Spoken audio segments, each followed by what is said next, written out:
Hello everyone, सीडीएससीले notice जारी गर्दै सम्पूर्ण कन्फ्युजनहरूलाई क्लियर गरिदिएको छ। यो नोटिस देख्न सक्नुहुन्छ सीडीएससीको। यसलाई मैले हिजो एज अ पोस्ट सेयर पनि गरेको थिएँ र तपाईहरुले यसलाई पढ्नु पनि भयो होला र यहाँबाट क्लियर हुन्छ कि तपाईले चाहिँ श्रम स्वीकृति प्राप्त गरेको हुनुपर्छ। त्यो प्रुफ चाहिँ हामीले दिएर नयाँ सीआरएन नम्बर लिनुपर्ने हुन्छ।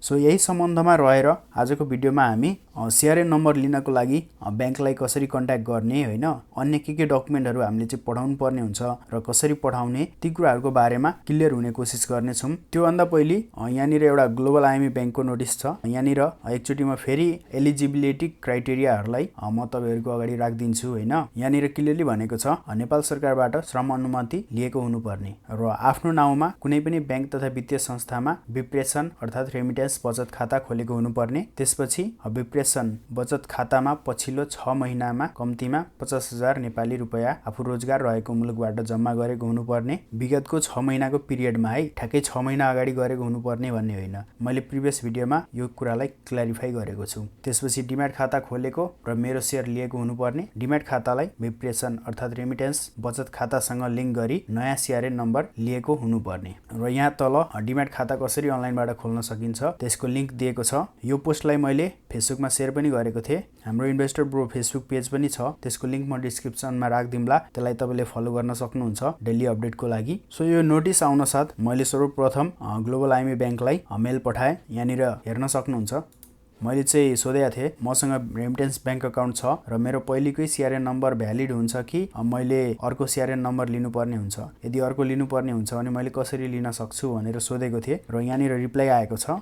यसपालि चाहिँ प्रभा पन्थीजीले रिप्लाई गर्नुभएको रहेछ। Please find the attach application form. यहाँनिर एउटा एप्लिकेसन फर्म पनि पठाइएको छ मेलमा, म देखाउँछु अहिले तपाईलाई। And send with Nepal government labour permission to concern branch. भन्नुको अर्थ नेपाल गभर्नमेन्टबाट चाहिँ श्रम अनुमति प्राप्त गरेको प्रुफ सहित हामीले मेल पठाउनु पर्ने हुन्छ। टु कन्सर्न ब्रान्च भनेको तपाईको बैंक अकाउन्ट चाहिँ जुन ब्रान्चबाट खोलिएको हो त्यो ब्रान्चलाई चाहिँ तपाईले पठाउनु पर्ने हुन्छ मेल गरेर। Please find the link below for the contact details of the concern branch with the mailing address. र यहाँनिर एउटा लिंक छ जसको थ्रुबाट गएर चाहिँ आफूले खाता खोलेको ब्रान्चलाई चाहिँ कन्ट्याक्ट गर्न सकिन्छ। यो त भयो ग्लोबल आईएमई बैंकको केसमा हैन। पहिले म तपाईलाई सीआरएन रजिस्ट्रेसन फर्म देखाइदिम। यहाँ मेलमा आएको। सो यहाँनिर छ, यसलाई क्लिक गर्नु पर्यो र यहाँनिर देख्न सक्नुहुन्छ यो ग्लोबल आईएमई बैंकको सीआस्वा रजिस्ट्रेसन फर्म हो। आस्वा प्रणाली अन्तर्गत धितोपत्र खरिद गर्नका लागि बैंक तथा हितग्राही खाता सम्बन्धी विवरण अदावधिक गराउनको लागि आवश्यक फारम सीआस्वा रजिस्ट्रेसन फर्म। सो तपाईले चाहिँ यसलाई प्रिन्ट आउट गरेर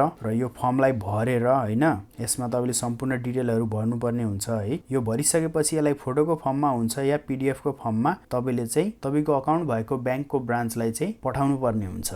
यदि तपाई ग्लोबल आईएमई बैंककै कुनै ब्रान्चमा अकाउन्ट छ भने यहाँबाट गएर हामी त्यसलाई पनि हेरिहालौं। तपाईले कसरी कन्ट्याक्ट गर्न सक्नुहुन्छ त्यो पनि देखिहाल्नुहुन्छ। सो यहाँनिर office hour, normal transaction hour यी कुराहरु छन् र यहाँ मुनि गइसकेपछि लस्करी ब्रान्चहरुको नाम अनि branch manager, address, contact number अनि इमेल एड्रेस यी कुराहरु यहाँ दिएको छ हैन। यहाँनिर त थुप्रै छन्। अब मैले एक एक गरेर हेरेर खोज्ने कुरो भएन, सो म सर्च गर्छु। डिस्ट्रिक्ट काठमाडौँ, मेरो ब्रान्च हो पानीपोखरी, सर्च। सो यसरी तपाईले आफ्नो ब्रान्च सर्च गरिसकेपछि यहाँ आइसक्छ।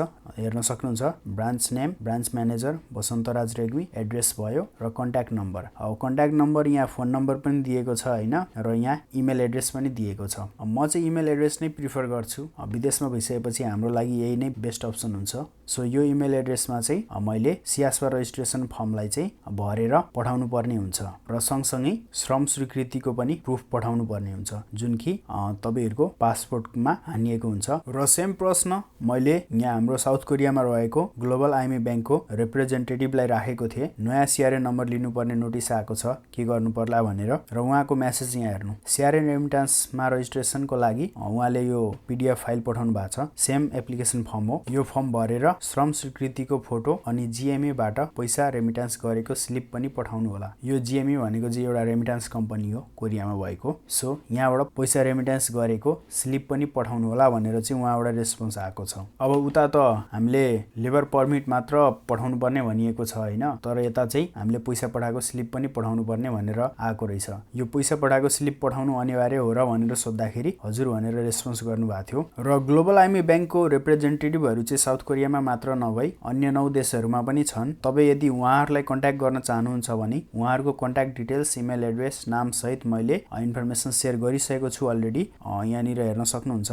यसको लिङ्क म डिस्क्रिप्सनमा राखिदिने छु र तपाईँहरूले यदि अहिलेसम्म रेमिट्यान्स ब्याङ्क अकाउन्ट खोल्नु भएको छैन भने उहाँहरूलाई कन्ट्याक्ट गरेर तपाईँले खोल्न सक्नुहुन्छ अफलाइनको माध्यमबाट। र तपाईँहरूले पनि आफ्नो ब्याङ्कलाई चाहिँ CRN नम्बर माग्नलाई के गर्न सक्नुहुन्छ भने गुगलमा जानुस् हैन, सर्च गर्नुस् आफ्नो ब्याङ्कलाई, त्यसपछि त्यो ब्याङ्कको वेबसाइटमा जानुस् हैन र त्यहाँनिर हेर्नुस्, त्यहाँनिर काहीँ अप्सन होला फर्म्सको भन्ने। जस्तो यहाँनिर ग्लोबल आइएमई ब्याङ्कको यहाँ अप्सन छ फर्म्स भन्ने। म यहाँ जाँदैछु र यहाँ गइसकेपछि यहाँनिर भेरियस फर्म्सहरू छन् र हामीलाई चाहिएको यहाँनिर छ सिआस्पा फर्म। तपाईँले यहाँबाट पनि सिआस्पा फर्म डाउनलोड गर्न सक्नुहुन्छ र डाउनलोड गरिसकेपछि तपाईँको ब्याङ्क अकाउन्ट जुन ब्याङ्कको जुन ब्रान्चमा छ त्यो ब्रान्चलाई कन्ट्याक्ट गरेर त्यहाँनिर चाहिँ तपाईँले आफ्नो श्रमको प्रुफ सहित पठाउनुहोस् र त्यसरी तपाईँले चाहिँ आफ्नो CRN नम्बर प्राप्त गर्न सक्नुहुन्छ। इनकेस यसरी पठाउँदा पनि रेस्पोन्स आएन भने चाहिँ नेपालमा भएको तपाईँको कोही आफन्तलाई चाहिँ पठाउन सक्नुहुन्छ उक्त ब्रान्चमा। उहाँहरूको मार्फतबाट चाहिँ तपाईँले आफ्नो यो सिआस्पा फर्म चाहिँ फोटो खिचेर तपाईँको आफन्तहरूलाई पठाएर त्यो ब्याङ्कको ब्रान्चलाई कन्ट्याक्ट पनि गर्न सक्नुहुन्छ।